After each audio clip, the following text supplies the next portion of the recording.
Որ իմ թղթերս տարահազն եմ ընտրական հանձնաժողովում 13 տարի առաջ ինձ զարմացան, ասցի Սյունիքում առաջին կին անդամն ես, թեկնածուն ես, որ ցանկանում ես ավագան է առաջադրվես, ասցի ոնց էլ չունեք թեկնածու, ասեցի չէ, առաջի անձնավորությունն ես, որ իքական սեր ցանկանում ես ավագանու թեկնածություն առաջադրես։ Նինա Թավադյանը Սյունիքի մարզում ավագանու անդամության առաջին կին թեկնածուն էր 13 տարի առաջ։ Նրա խոսքերով երբեք անտարբեր չի եղել իր շուրջը տեղի ունեցող իրադարձությունների նկատմամբ, իսկ քաղաքականությամբ միշտ հետաքրքրվել է։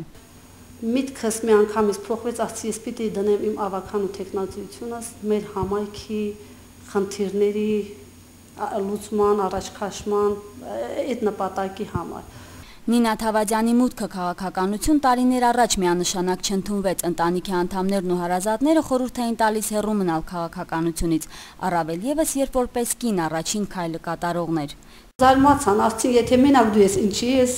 ցանկանում որ Սյունիքում լինես առաջի կին ավագանին։ Ասացի այստեղ լուրջ խնդիր չեմ տեսնում։ Խնածախ համայնքի ավագանու անդամության միակին թեկնածուն համայնքի բուժքույրն է, ամեն օր տուն այցեր է կատարում, ասում է յուրաքանչյուր ընտանիքի հոգս ու դարդն անգիր գիտի, բոլորին հուզող հիմնախնդիրները տարիներ շարունակ բարձրաձայնում է ավագանու նիստերի ժամանակ։ Համայնքի բնակիչները գիտեն, որ ես սիրում եմ քաղաքական հարցերը, սիրում եմ բոլորի հոգսերը, համայնքի հոգսը, նաև իմ հոգսն է, մեր համայնքի խնդիրները իմ խնդիրներն է։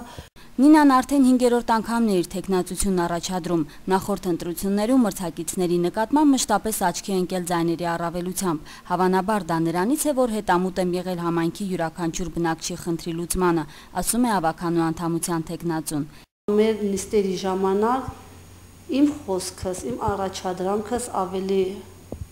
արդյունավետ են ընդունում, ավելի տեղին են ընդունում։ Մեր համայնքում խնդիրները շատ են, որոնք տեղական մակարդակում հնարավոր չէ լուծել։ Այս ուղղությամբ դեռ լուրջ անելիքներ կան եւ անհրաժեշտ է հետեւողական աշխատանք տանել, ասում է Նինա Թավադյանը։